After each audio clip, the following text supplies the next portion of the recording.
Welcome to Hart County Public Library Outreach Virtual Storytime. We are so glad that you could join us.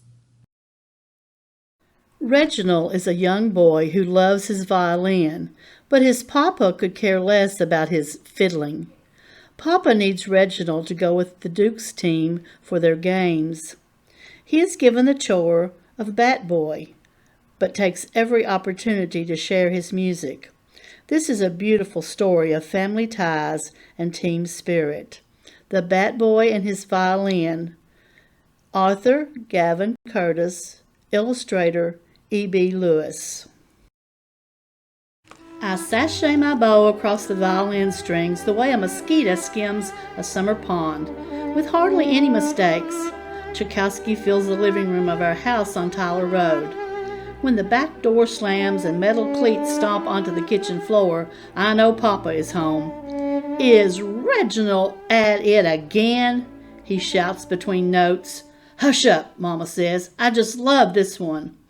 Cooped up inside all the time, it's a wonder that boy don't sprout mushrooms." I try to play louder than Papa's voice by sawing the music hard. He sometimes comes home in a bad mood because he's the manager of the Dukes, the worst team in the Negro National League. So far, the 1948 season has been the toughest yet. Papa's even having trouble booking games the team is likely to lose. He says it's because all his best hitters and fielders are going over to play for white teams, the way Jackie Robinson did last year. "You know our baby wants to be in a famous orchestra someday," Mama says, following Papa into the living room. "Well, right now the Dukes could use a bat boy, and I think it'll do Reginald some good to get out of the house. We'll get him a uniform and everything." I stop playing. "What about my practice?" I ask. "Don't you remember I have a recital next month in the basement at church?" "You can rehearse 'tween innings. Tending to bats don't take up no whole lot of time." Papa pretends to swing one at an invisible pitch. "Anyway, you do a good job and I'll let you have your fiddle recital right here." I smile because our living room is bigger than the church basement. "I prefer to call it a violin," I say. Papa doesn't hear. He's too busy admiring the trophy cabinet. "Heck," Papa says, "this might even inspire you to become a ball player the way your old man was." The next morning, I ride with Papa and the Dukes to Cleveland on the team's rickety old bus. We get to the field for our game against the Buckeyes, and the bleachers are already packed with their fans. Mr. Forrest, the shortstop, is the first one up. I want to do a good job, so I bring him 6 bats to choose from. It's too many, and they roll out of my hands and make Mr. Forrest stumble like he's skating on ice. He lands flat on his backside, making the crowd howl like they've just seen a circus clown performance. "One at a time, boy." Papa's face is all crinkled. Mr. Forrest gets up and misses the ball 3 times. Nobody else falls, but the next 2 outs come quickly. The Dukes take the field, and I notice some bats are scuffed from Mr. Forrest's cleats. I remember the polish I use on my violin, and I buff the bats clean with a towel until they shine. I lean them with the others evenly in a row against the fence, standing beside them ready for when it's the Dukes' turn to bat again, praying nothing more goes wrong. "Starting to get the hang of it, ain't you?" Papa says. "Yep," I say, rocking heel to toe and toe to heel. Mr. Mosley, the third baseman, tips his cap because I hand him a bat. When he swings at the pitch, the bat slips out of his hand and misses the umpire's head by no more than an inch. "I'll pass out the bats," Papa says after the umpire has calmed down. Papa grumbles under his breath because the umpire makes him rub dirt on each bat. "Can I help?" I ask. "Why don't you relax a spell on the bench? It'll give you a chance to fiddle." "You mean violin?" "Just keep it low. Lord knows I don't need nothing making my headache worse. Papa takes his cap off and uses it to wipe the sweat from his face. I play Swan Lake the way I feel, sad and quiet.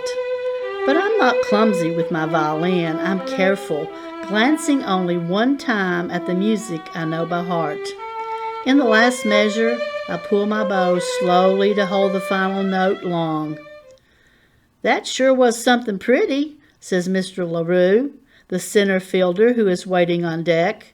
"Kind of makes the hairs on the back of my neck do a jig." "Thank you," I say, a little embarrassed that anyone had listened. "You're up, LaRue," Papa calls. His headache must have disappeared because a smile crosses his face. "How about doing a jig with that bat and getting a hit?" As Mr. LaRue steps up to the plate, I start to play again. He lets the first pitch go past him but swings hard on the next. "Run!" Papa yells because Mr. LaRue sends the ball toward the outfield. Before he can reach first base, the ball leaves the park. He takes his time and does a kind of hop around the field while I play until he gets back to home plate. Mr. Irvin, the catcher, bats next, and I play Mozart, and the same thing happens again. It happens with the left fielder, the second baseman, and the third baseman too. I'm bushed by the ninth inning, but the Dukes have beaten the Buckeyes 7-4. It's the first game they win in months. "Ain't this a talented boy?" Papa says and massages my arm instead of the pitcher's. Each day, I like being the bat boy more than the last. Papa handles the bats, and he lets me play my violin as much as I want. Besides that, the Dukes have stopped losing. I haven't seen Papa this happy since he was a player. 3 weeks into our winning streak, Papa makes an important announcement. "We got us a game with the Monarchs." I'm the only one not cheering, so I ask, "Are they any good?" "Any good," he says. "Why, they're the best colored team there is." "I thought we were," I say. "If we beat them Monarchs, we will be. Folks are saying now that baseball's becoming integrated. The Negro Leagues won't be around forever. The season's coming to an end, and this might be the Dukes' last chance to make a real mark, make a name for ourselves." Papa lifts me up onto his shoulder. "Good thing we got us a gifted little bat boy." The night before the big game, Papa can't find a hotel in town that will accept the Dukes. "We don't exactly cotton to coloreds sleeping in our beds," one white clerk says. "Y'all gonna have to look elsewheres." "Thank you kindly just the same," Papa says, tipping his cap. "I reckon our bus will do us fine." We park on a field outside the stadium, and Mr. LaRue grills catfish and corn on the cob. After dinner, fancying their chances of winning a pennant makes the team too jittery to sleep, so I play them a lullaby Mama sometimes hums to me before bed. "Reginald," Papa says when the sound of snores joins the sound of crickets, "you got a knack. That fool clerk should have heard your pretty fiddling." "Violining," I tell Papa before falling asleep on his belly. The next day, the sun is high and little shade can be found once the game has gone into extra innings. I play my best, but nothing seems to work. At least not for the Dukes. I play Beethoven, and Mr. Forrest and Mr. Mosley both hit balls that seem to fly right back into the pitcher's glove. I play Mozart, and Mr. LaRue is tagged out at home. But when I play Bach with the game tied, 2 outs, and Papa very nervous, Mr. O'Neill from the Monarchs knocks a high, curling wallop into deep left field. I stop playing just in time to see the ball easily clear the fence. The Dukes lose 18-17. The team congratulates the Monarchs, and heads for the showers. No one says anything when they walk past me.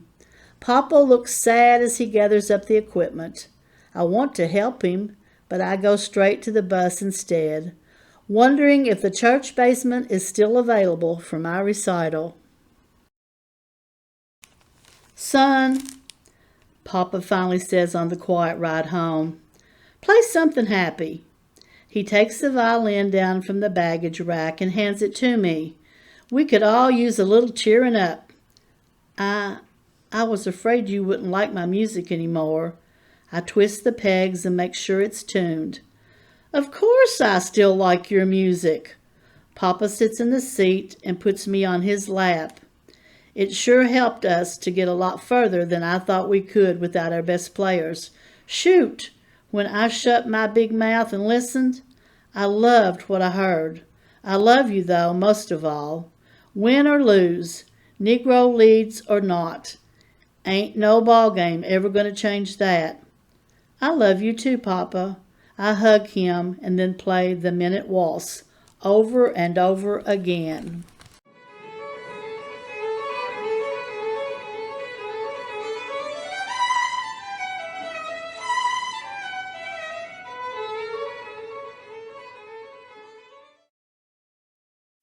A week later, baseball season is over, and at last I perform my recital.